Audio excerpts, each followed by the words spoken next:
Steam became the only good monopoly in existence. Oh, that's interesting video. Actually, I like this. I want to watch this. I love Gaben. Gaben is the only, like, it's the only like billionaire that I'm like, you deserve it, bro.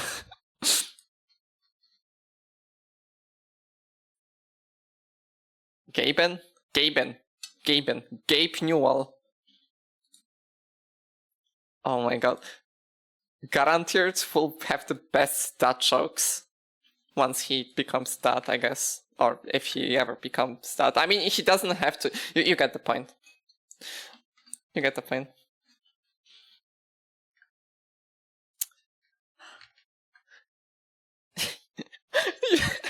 Sorry. How Steam became the only good monopoly in existence. Yes, I'm eating my my dinner. That's why I'm like eating.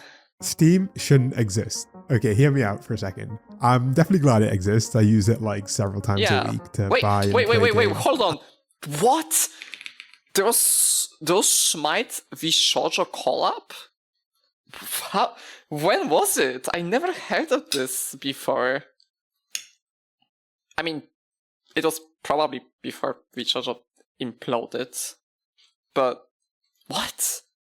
I didn't hear nothing about it. When was it? That has to be like long time ago, wasn't it? Dude. What? Wait, let me see. Maybe I'm actually washed up VTuber. V-Shoujo Smite. 2023, okay. 2023. I wasn't that much into VTubing back then. Holy shit, 3 years ago.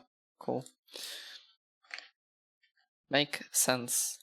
And I have a good experience almost every time, but it definitely shouldn't exist. I mean, if I told you that there was a tech company that was founded in the 90s that controlled 70% of its market and that had basically zero meaningful competition, and that the CEO owns a fleet of yachts so big that he needs smaller support yachts for the main one, you'd probably start thinking about guillotines and not video games. And yet this more or less perfectly describes Valve, the company responsible for Steam. It's basically impossible to name another tech company from that era that has a reputation that's half as good as Valve. And even just a quick Google search will show you a litany of...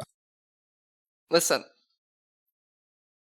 I think the closest thing that could have detronited Valve was the Epic Game Store.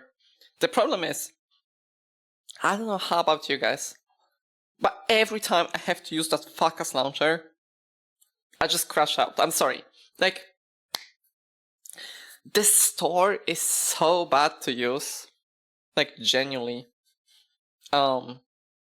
It's so bad to use, and it's so annoying to find anything. And then the library feels like I'm fighting against the library to find the games I own, to like...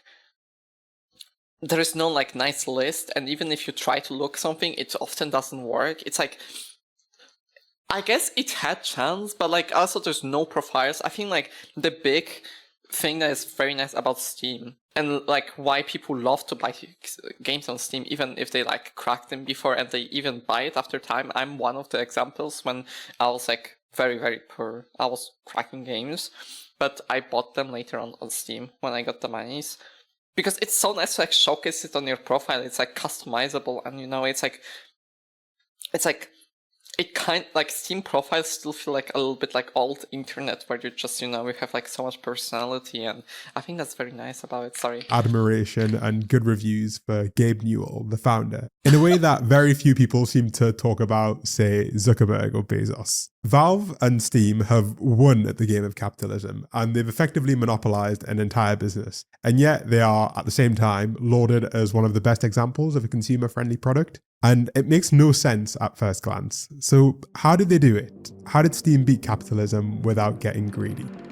Valve Corporation is without a doubt one of the most important companies in all of technology. It was founded by two guys, Gabe Newell and Mike Harrington, who left Microsoft in 1996. I think it's important to like mention that like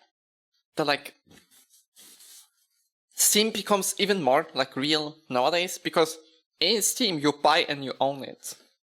It's not like fucking Ubisoft that it's like, oh yeah, you bought it but you don't own it anymore, or like you're taking alliances. Of course, there is like these games where like they got deleted off Steam Store, but I think you still have them in your library.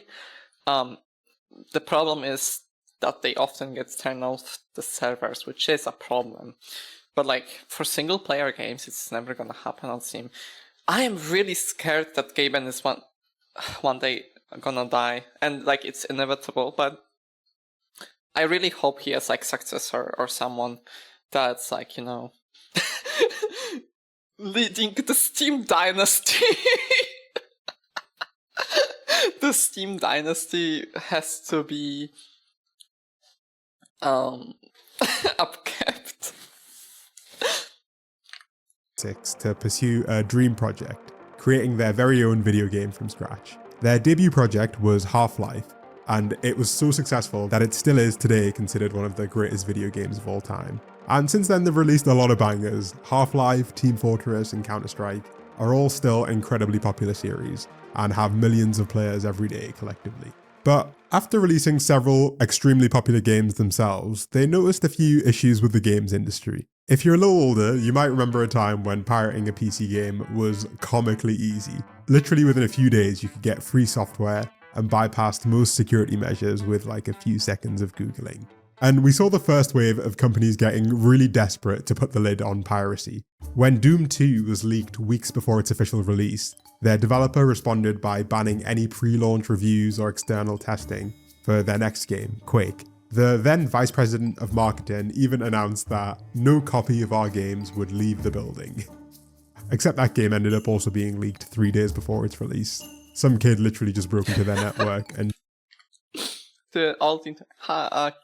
Oh shit, I should upgrade my title to Near Replicant. The ending is near. Downloaded the game in front of them, and they were so young that the company didn't even bother pressing charges. This state of affairs, though, wasn't all fun and games. The lack of security also made games way more prone to hacking and cheating, and it was super difficult for game developers to have a clean method to offer security and performance patches over the lifespan of the game. And this is where Steam came in. You see, Gabe Newell has a pretty famous take on piracy. What's Valve's take on piracy? So we don't really worry about piracy. There's misconceptions in the industry about what piracy is, that they don't want to pay any money and they want to get your content. But when you look at the fact that these people have, $2,000 PCs, clearly they're willing to spend money. Everybody in the United States knows that Russians are pirates. When the reality is that the pirates in Russia were actually doing a much better job than the games companies themselves. And as soon as the product became available at the same time that it was available in Australia or the UK or the United States, and it was localized in Russia, all of a sudden our piracy problems in Russia disappeared. Piracy is a result of bad service. Exactly. Of course, that's like super true. It's always accessibility issue. You guys know, I really like this game, like this rhythm game called Chunitm, right? Listen, yes, I emulate the game, which is not good. I'm breaking the TOS. That's true. But like, this wouldn't be an issue if there was like a PC version of Chunitm. Like an online version. I would be willing to spend like $10-20 per month for subscription even, just to play this game, or DLC. Because I love Chunitm, but it's like, it's an accessibility issue. It's nowhere in Europe. There's like single cabinets that are also illegal, by the way, since export outside of Japan, or international version outside of CA region is also like banned, but like, I mean, and sorry, I'm in yapping mode today. I'll be yapping a lot. Sorry. The whole idea behind Steam was to fix part of the service problem, to combine piracy protection, software updates, and anti-cheat technology all into one platform that was at least as easy to use as the pirate methods. The scope of the project expanded over time to not just include Valve's games, but other people's games and social and community features as well. And well, they kind of nailed it. Since launching in late 2003, Steam has accumulated over 100,000 games and now has over 40 million daily concurrent users. I think it'd be a stretch to call Valve a game developer like you might have in the 90s. Today, they're a retail business that occasionally develops games on the side. But still, even despite that, the world has changed a lot since 2003, and Valve has followed such a drastically different path than the rest of the tech world. We can compare it with, say, Microsoft, which recently announced that it was increasing prices of its Xbox Game Pass subscription service by 50 to 100% depending on where you are in the world. Or even Nintendo, which is selling $80 to $90 games. Meanwhile, Steam, on the other hand, has no subscription services. It has a weird... I love Nintendo games, but they're so expensive that it makes me not want to buy Switch. I would love to buy Switch because I think it's a very neat console. But the prices of those games are insane.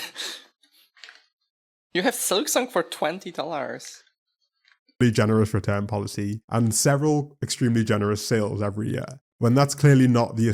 Do you know this meme that like when do you know this meme like when your game is like when your Steam account is hacked, they're like, oh, don't worry, your hacker has been like neutralized, Steam support. And do you want the execution fucking video evidence? I love Steam. Genuinely, they always help me. They help me 100 times out of 100 times. They even changed my Steam username. That is technically not possible to change because like it contained my dead name in it, and they changed it for me. That was like really nice gesture. Even though they're not supposed to do it, it's very nice. I like it a lot. This makes me happy. Established meta in gaming today. You won't find any reviews like this if you look up their competitors. People don't like wax poetic about the Epic Games Store or about EA Origin. And there are a few really good reasons why Valve behaves the way they do, and seemingly nobody else does. Honestly, we can't talk about this story without acknowledging the elephant in the room. Every time we go online, there are companies that are tracking what we buy, where we live, and even Incogni comes in, had been Incogni from top even control over your online. There's a weird company, but not just from the outside. While basically every major tech company from their era decided to become publicly listed on the stock market and solicit investment from the public, Valve has had a really quite different approach. They've remained completely private since being founded, and as a result, it can be hard to find out pretty much anything about how the company works, but some people have done their best to dig deep and get some information. The biggest advantage, first of all, of them being private is how they set goals. A public company like Meta has obligations every quarter. They have to announce and subsequently beat their earnings estimates. Is Valve still private? Is Valve on stock market?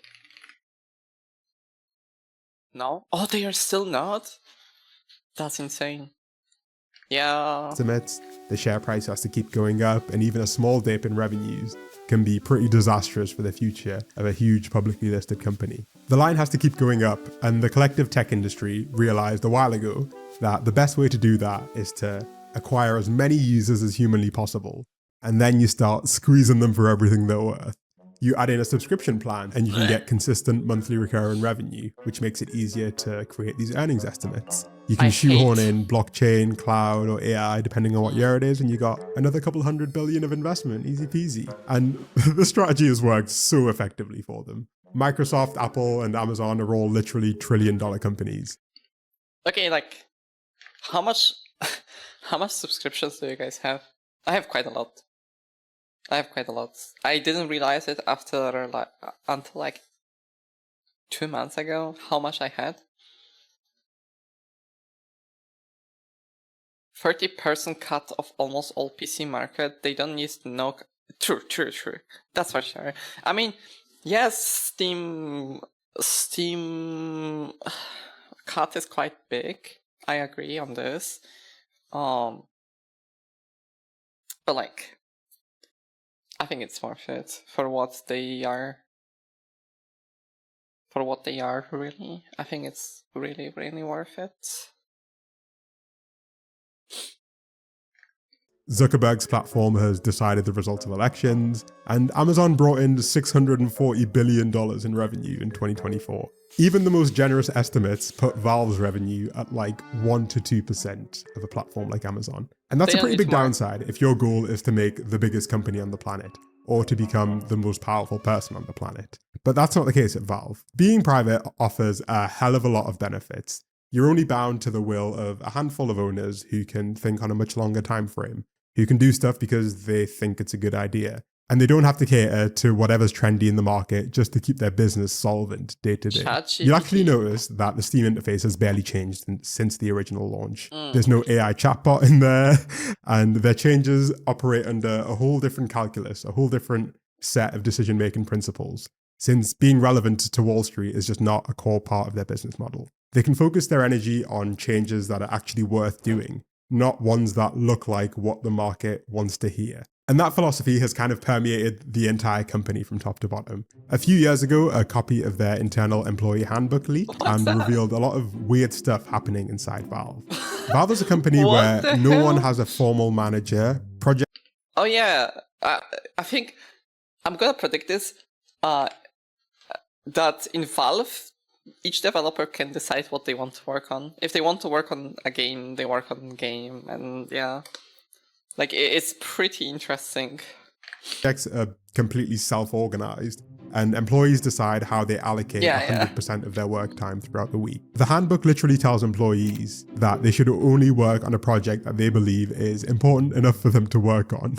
They have a section all about work-life balance, which directs newcomers towards a specific employee that they can speak to if they need more encouragement to take time off. There's so much stuff in here that would never in a million years pass the approval structures of your average public company, where having power over people is kind of the point a lot of the time. Stuff like nobody has ever been fired at Valve for making a mistake, and working overtime for extended periods indicates a fundamental failure in planning at Valve. These things are pretty wild to see in a corporate handbook, and clearly Valve has put a lot of thought into creating a company that actually does seem to get quite a lot out of its people, especially given how small it is. I've kind of been glazing these guys up until this point, all right? And in the world we live in, they're clearly not the worst tech bros out there. But it's important to remember one thing about Valve. It's not a charity, okay? It exists like literally every other company of this scale to make a lot of money. And it does that incredibly well. The CEO, Gabe, isn't suffering because of his choices. He hasn't sacrificed anything in the pursuit of this business model, right? He's got an armada of yachts and is currently building a $400 million super yacht, which is about the same price as a Boeing 747 passenger jet. And I don't know how many times you might need to hear this, but you don't get quite to this level without doing at least some degree of shady business. And Valve has not been immune from that. Honestly, the most important reason why Valve continues to operate the way it does is because it works incredibly well at making money. Their revenue per employee is higher than basically every... I mean, why would you make... Listen, why would you make a new Half-Life 3 when you can just release new case in Counter-Strike? And fucking stupid streamers open the shit out of them. And then they have like insane cut on every Steam purchase and Steam market. Yeah, but you can't forget that Gabe doesn't own a house, he just lives on his yacht, so I guess it's just the same as other buying houses. Yeah. Wait, he lives on the boat? I remember, I think when Steam Deck came out, he was like on the trailer just chilling on the yacht. Wait. Does Gaben not own a house?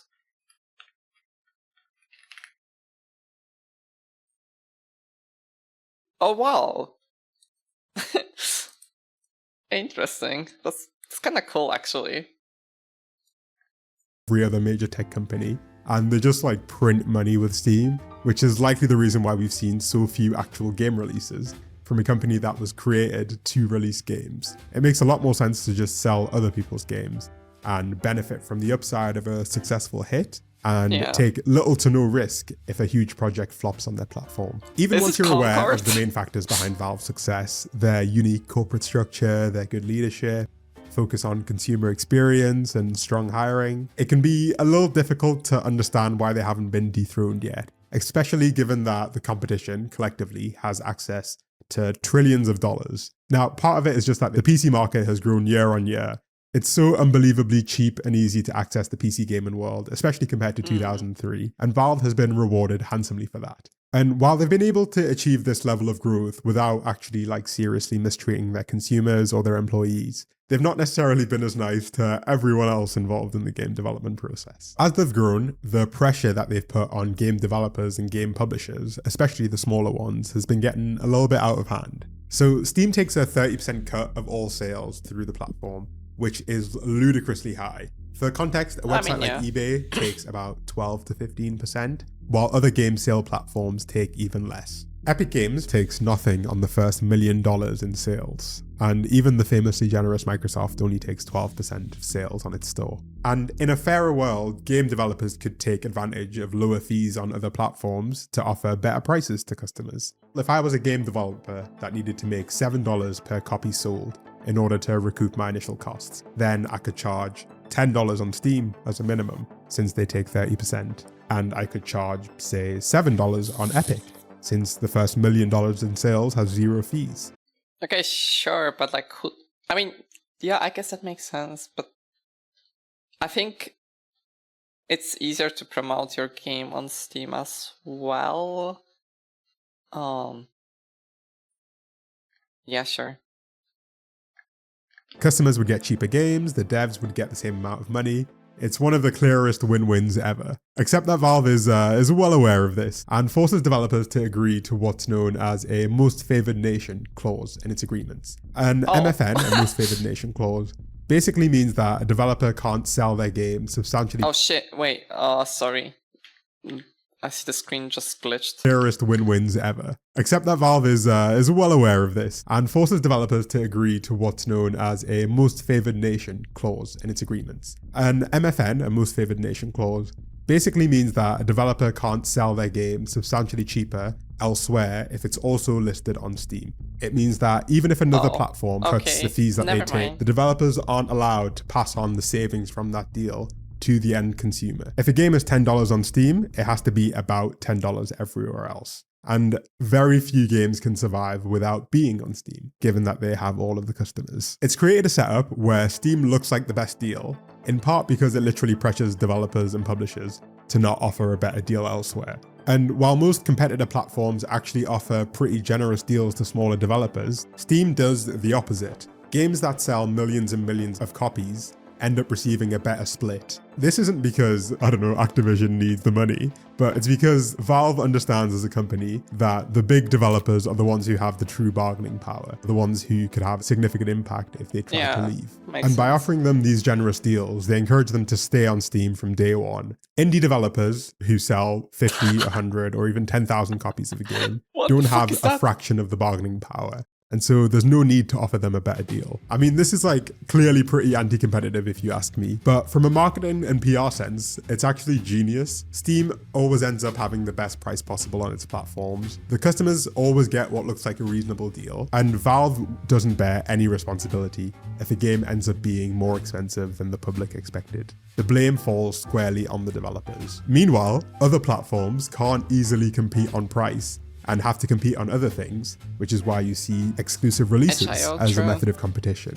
But HIO doesn't give you as much popularity, I think. That's the problem. All of the customers are on Steam. I think a nice way to promote your game on Steam is make a really good assets for the Steam profiles, for the the Steam points. Because people, sometimes you can lock them behind the game, I think. I don't know if this is still the case. But I bought one really trash game for €2 once because they had a really nice background on Steam. People hate having to download a whole separate app to play one game because it's annoying and it feels anti-competitive. It feels like the wrong way to compete in this space. And by the way, I'm not pretending that the Epic Games Store is some pariah of the gaming industry, okay? They would definitely be doing the same shit if they could, right? They're just annoyed that they can't. They're actually really annoyed that they can't because the CEO of Epic Games has been on this warpath for many years now.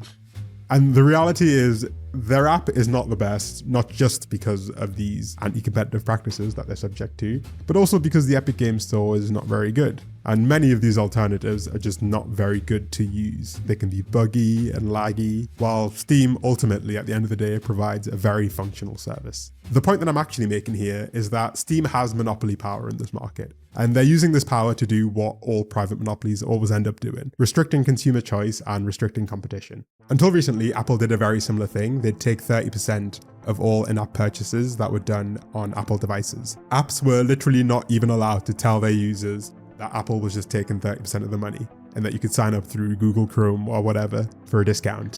Is it literally not the whole reason about like the freaking like Fortnite situation? Where Fortnite was like, oh no, fuck you. Fuck you, Apple. We're taking down Fortnite from App Store. Apple wasn't taking this 30% fee because they were providing some amazing extra service when you bought your Fortnite V-Bucks. They did it because, much like Steam, they have completely unreasonable levels of control over the mobile app market, and they can get away with it. And it was a major legal issue until earlier this year when a long-standing lawsuit forced Apple to let developers offer alternate payment methods with lower fees. And in my opinion, this is basically identical to what Steam does in gaming. Except they were smart enough to realize that they needed to keep the biggest publishers on side, and they couldn't push it too far. Instead of trying to get 30% out of literally everyone, like Apple did, they made it an explicit point to offer more generous deals to the bigger clients. But like, I like still some games on Steam can bypass this to like top up. Like BPSR had this that you could like top up on website and get extra credits. I think some Hoyo games can also do it. So like, you know. And again, let me remind you, Steam is actually a pretty good service, right? It mostly just works, but that doesn't mean it's not also holding an unfair market position. And it's no surprise that Valve are actually currently facing a class action lawsuit from a group of developers who allege exactly this. And they brought receipts. An economist quoted in the lawsuit even estimated that in a properly competitive environment, Steam wouldn't take more than like 17 to 18% of sales, as opposed to 30%. This is literally billions of dollars that would end up back in the hands of developers. It's not like chump change. And I think we let Valve and Steam off for a lot of this behavior because they're often seen as like a neutral middleman who only exists to make the process of gaming smoother. And they do that, but they do a lot more too. When I began looking into Valve as a company, I quickly found out that they have some pretty important issues that they're yet to solve. Despite the fact that they give employees tons of freedom to decide what they work on, their staff rarely stay as lifelong Valve employees. One analyst even said that, "I've not met anybody who had a career there. They last long enough to make money, but the developers that I've known there have left for greener pastures because the company doesn't publish games." But you'll notice that Valve hasn't actually completely given up on games. And the ones they've decided to keep tell us a lot about Valve's thinking. Oh my god, this fucking Once upon a aiming time, they counters, were right? really best known for single-player experiences. Games where you pay once and you had all of the content. However, ever since the release of Team Fortress 2, an online multiplayer shooter, they realized you didn't need to make new games to make money. You needed to make more money from the games you'd already created. And thus was born the microtransaction. Instead of concepting, researching, and developing a whole new game, why not just sell cheap items that add on to an existing game? But the real genius wasn't selling like cheap collectibles and letting people buy them. It was letting people gamble for them. In 2010, Valve launched the Supply Crate, an in-game item for Team Fortress 2, I love which allowed you to gambling. receive a random in-game cosmetic item. Except to receive the item, to unlock the crate, you had to purchase a key with real money. Basically, you paid a small amount of money for the chance to receive an item that was worth potentially hundreds or thousands of dollars, or potentially an item worth nothing. This is the infamous loot box. And shock horror, it turns out people, especially kids, quite like gambling. Wait, on the Pixel was opening Team Fortress 2 cases? Why? Valve developed item marketplaces and whole in-game economies around these items, wherein people would sell them for real money, use them to launder illicit money, or just do some old school degen gambling. The loot box mechanic has been so successful that it's present in basically every actively maintained Valve title. While they weren't the first to use this mechanism, they definitely popularized it. I think that Deadlock is gonna have the loot boxes as well, bro. For sure. Deadlock is gonna have the loot boxes for sure. Once maybe they make it to beta or something. It's just like impossible. By creating marketplaces that integrated smoothly the in-game value of items with actual dollar value and let people swap them easily for cash. And Valve makes a killing from this. One Counter-Strike tracker estimated that Valve had made $1 billion just in 2023 from selling loot boxes in the Counter-Strike games. There are so many testimonies of former players of these games where they detail getting addicted to gambling as kids, especially in a game like Counter-Strike. And Valve hired leading economists to analyze their in-game economies, and they have a really intimate understanding of this stuff. They just have zero incentive to change things. The vast majority of people who play these games won't spend a penny, except the percentage that are susceptible to gambling addiction will spend all of their money on it. In the world of mobile gaming, which relies on a very similar model, about 50% of the revenue comes from just 0.1% of the user base. And we don't have numbers for Valve, but I don't...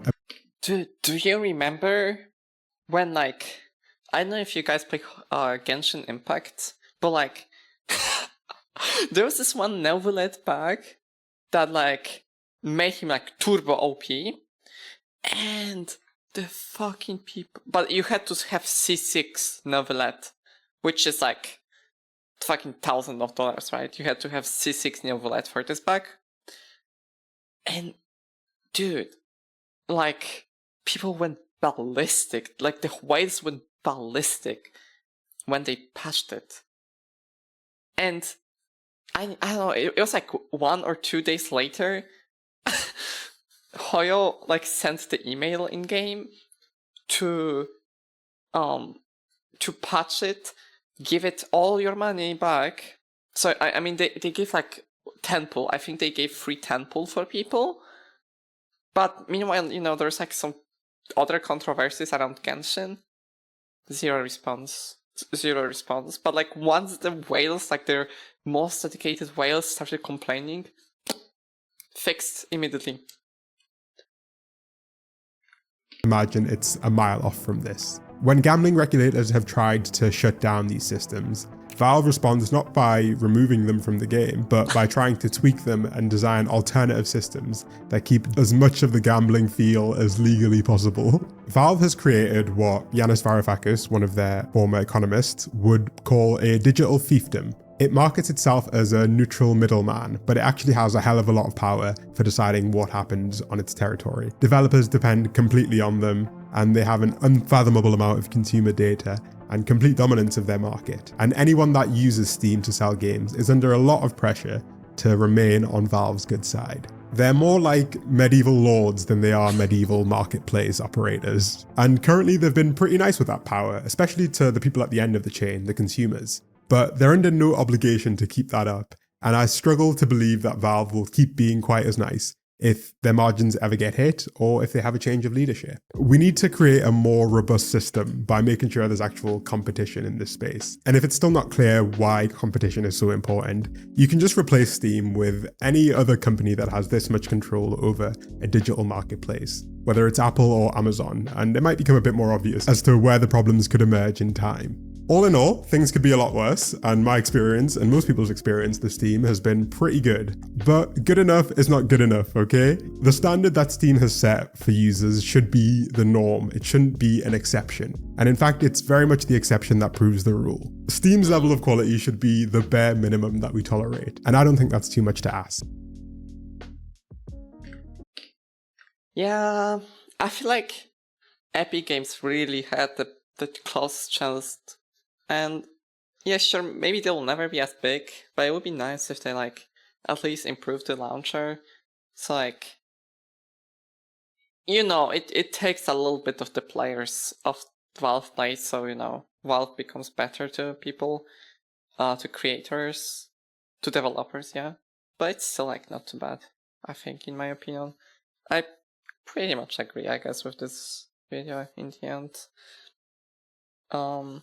Yeah, I don't know.